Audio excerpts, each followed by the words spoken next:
நான் உங்க சுஜி. இன்னைக்கு சுஜிஸ் கிச்சன்ல என்ன ரெசிபின்னு பார்க்கலாமா? இன்னைக்கு பிரியாணினா யாருக்கு தாங்க பிடிக்காது? அதுவும் அந்த பிரியாணி கூட வைக்கிற அந்த கத்திரிக்காய் ரெசிபி, அதுதாங்க இன்னைக்கு பார்க்க போறோம். வாங்க அந்த பிரியாணி கத்திரிக்காய் ரெசிபி எப்படி செய்றதுன்னு பார்க்கலாம்.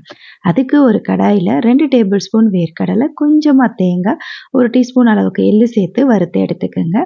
எண்ணெய கொஞ்சம் தாராளமா விட்டு கடாயில கத்திரிக்காய நீள வாக்குல நறுக்கி அதையும் நல்லாவே பொரிச்சு எடுத்துக்கங்க. அதுக்கப்புறம் கடாயில கொஞ்சமா கடுகு போட்டு தாளிச்சுட்டு, சோம்பு, கருவேப்பிலை, காஞ்ச மிளகாய், வெந்தயம், சின்ன வெங்காயம் 1 கப் அளவுக்கு நல்லா வதக்கி சேர்த்துக்கங்க. ஒரு 2 தக்காளிய நறுக்கி சேர்த்துக்கங்க.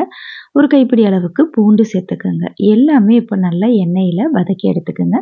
வதக்குறதுக்கு கொஞ்சமா உப்பு சேர்த்து நல்லா வதக்கி எடுத்துக்கங்க. வெங்காயம், தக்காளி எல்லாம் நல்லா வதங்கின பிறகு ஒரு 1/2 டீஸ்பூன் அளவுக்கு காஷ்மீரி மிளகாத்தூள் சேர்த்துக்கங்க. 2 டேபிள் ஸ்பூன் அளவுக்கு குழம்பு மிளகாத்தூள், ஒரு 1/4 டீஸ்பூன் அளவுக்கு மஞ்சத்தூள், 1/4 டீஸ்பூன் அளவுக்கு பெருங்காயம் எல்லாம் சேர்த்து எண்ணெயில திரும்ப நல்லா வதக்கிட்டு, நம்ம ஏற்கனவே வதக்கி ஆற வச்சிருக்க இந்த வேர்க்கடலை பேஸ்ட்டை நல்லா அரைச்சு இப்போ சேர்த்துக்கலாம். தேவையான அளவு தண்ணி சேர்த்துக்கங்க. குழம்புக்கு தேவையான அளவுக்கு உப்பு சேர்த்துக்கங்க. எலுமிச்சப்பழ அளவுக்கு புளி தண்ணி கரைச்சி வச்சிருக்கேன். அதையும் சேர்த்துட்டு ஏற்கனவே வதக்கி வச்சிருக்கிற கத்திரிக்காயையும் சேர்த்து இறக்கி சிம்மிலே ஒரு 5லேருந்து 10 நிமிஷம் கொதிக்க வச்சு இறக்குனா ரொம்பவே டேஸ்டான மணமணக்கிற பிரியாணி கத்திரிக்காய் ரெடி ஆயிடும்.